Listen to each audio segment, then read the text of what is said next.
Ординаторлар эмне жумуш кылышат?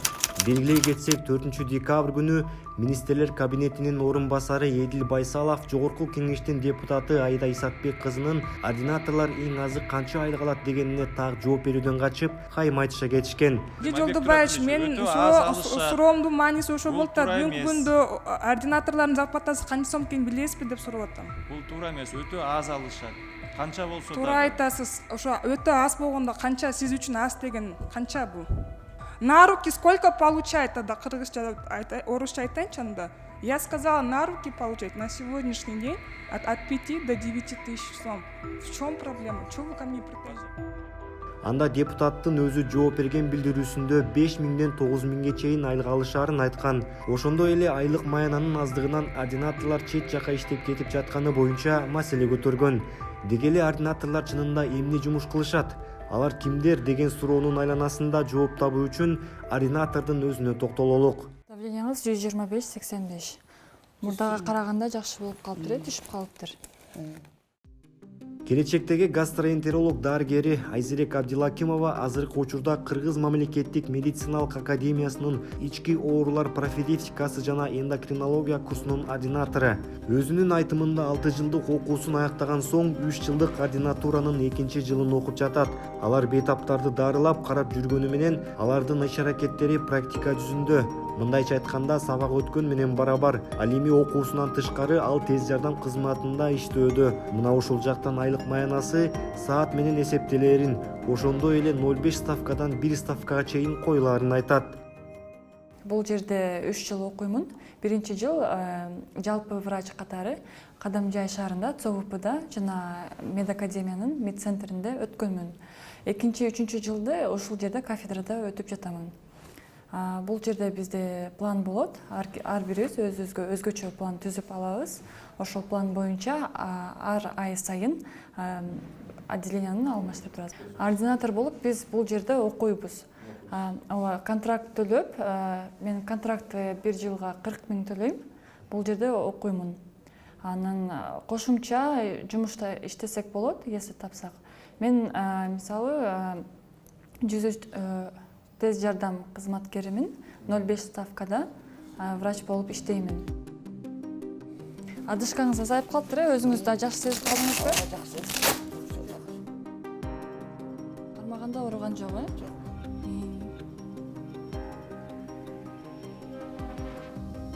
Суммасы мен ар ай сайын иногда алмашат, ставка 0,5, 0,75 болуп. 0,5 болуп иштегенде 10 000 болгон. 0,75 болгондо ал жакта дагы бонустар болот, замещение болот. Например, башка врач чыкпай калса, биз замена кылып чыгып берсек, ошого бонустар кошулуп, ноябрь айында мен 18 000 алдым. 0,75 ставка болуп калды. Замещение, бонустар кошулуп. Ооба, ал жакта саат менен саналат. Мен понедельниктен суббота күнгө чейин мен бул жакта 8-ден 3-кө чейин болом ординатурада. Ошол күндөрү, если жумушка 103кө бара турган болсом, мен ал жактан 16 саат аламын. 4-төн эртең мененки 8-ге чейин иштеймин. А бирок в основном воскресенье күндөрү суткага чыгып иштеймин. Ошол сааттар кошулуп, сааттын ошонун результатыга жараша зарплата болот. Бул жерде биз как студент катары окуйбуз да, только практическая часть. Өзүңүздөр бейтаптарды карап, практика кылып турасыздар. Биз пациенттерди обход кылгандан кийин бул жака келип электронный карточка жүрөт, дневникке данныйларын түшүрөбүз. Пациенттер өзгөрүлүш болуп атабы, эффект болуп атабы, ошону билиш үчүн ар күн сайын бүт данныйлар бул давлениясы, азыр ченегенде сатурация, окружность живота, количество выделенной мочи, бүт баарын түшүрөбүз дневникке. А в итоге как график болуп кийин билебиз да. Пациенттин состояниясын бүт жалоптарын түшүрүп турабыз.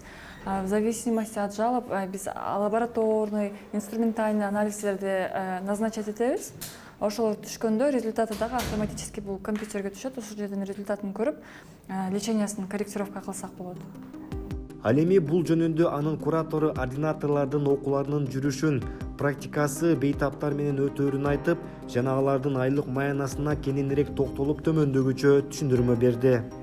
Кол астында 2 кесиптик ординаторлор даярданат. Birincisi gastroenterologiya adистиги боюнча, экинчи эндокринология адистиги боюнча, анан үчүнчү бул врач интерналар. Жалпы практикалык дарыгер деген врач интерналар. 3 кесиптин ээлери даярданат да. Ординаторлор 3 жыл окушат, врач интерналар 1 жылдык окуу мөөнөтү бар. Булардын өздөрүнүн ар биринин кесибине карата өзүнүн программасы бар. Программада баардык окуу программасы негизинде булар ординатураны өтөт. Но ординатуранын негизги эмеси берки студенттерден айырмаланычы, булар көбүнчө бейтаптар менен иштешет да. 90% программа бул практика жүзүндө өтүш керек. Булар 90% ошол бейтаптарды врачтардын жардамчысы болуп карашат. Кээ бир ординаторлор эгер отделенияларда, ошол бейтапканаларда орун болуп калса, ошол өздөрүнүн кесиби боюнча жумушка киргендер да бар ординаторлор. Алар ошентип жумуш жактан да иштешет да. Кеси ошо планына карата булар жумасына бир жолу сабак өтүлөт, практикалык, жумасына бир жолу лекция окулат. Андан сырткары булар студенттердин окуусуна дагы катыша алышат. Өздөрүнүн кесибине тиешелүү жерлерге катышат. Мен өзүм ушул кафедрада иштегенден сырткары ошол медакадемиянын дипломунан кийинки билим берүү факультетинин координатору болом, терапия бөлүмү боюнча. Ошол терапевтик дисциплиналардагы баардык ординатор, интерналарды көзөмөл кылам. Жалал Абад областы боюнча куратор болуп эсептелем. Ошол жакта мониторинг кылып, ординаторлорду карап турам. Ошон үчүн булардын жашоо шартын айтып берсем, булардын региондо өткөндөрдүн көбү өздөрүнүн үй бүлөсүндө жашайт. Туугандарыныкында, ата-энесиникинде же болбосо өздөрүнүн үйлөрү бар. Региондо өткөн ординаторлордун көбү контракттагы бюджетке карашына карата, контракттагы ординатор, интерналар эч кандай кандай деп айтсам, акча алышпайт, алар окуусуна төлөп окушат. Булар жумушка эле кирип өзүнүн кесиби боюнча же ошол базада бир врачтар жетишпей калса, көбүндө региондо врачтар жетишпейт да, ошол интерн ординаторлорду жумушка алышат ошол больницалар. Анан ошолорго стажын ошол алган штатка караша 0,5 ставка, 1 ставкага чейин алышат. 1 ставкадан ашык алыша албайт. Өзү положение боюнча 0,5 ставка деп коет, жарым ставка алыш керек да, 0,5ке. Борбордук телеканалы, Бишкек.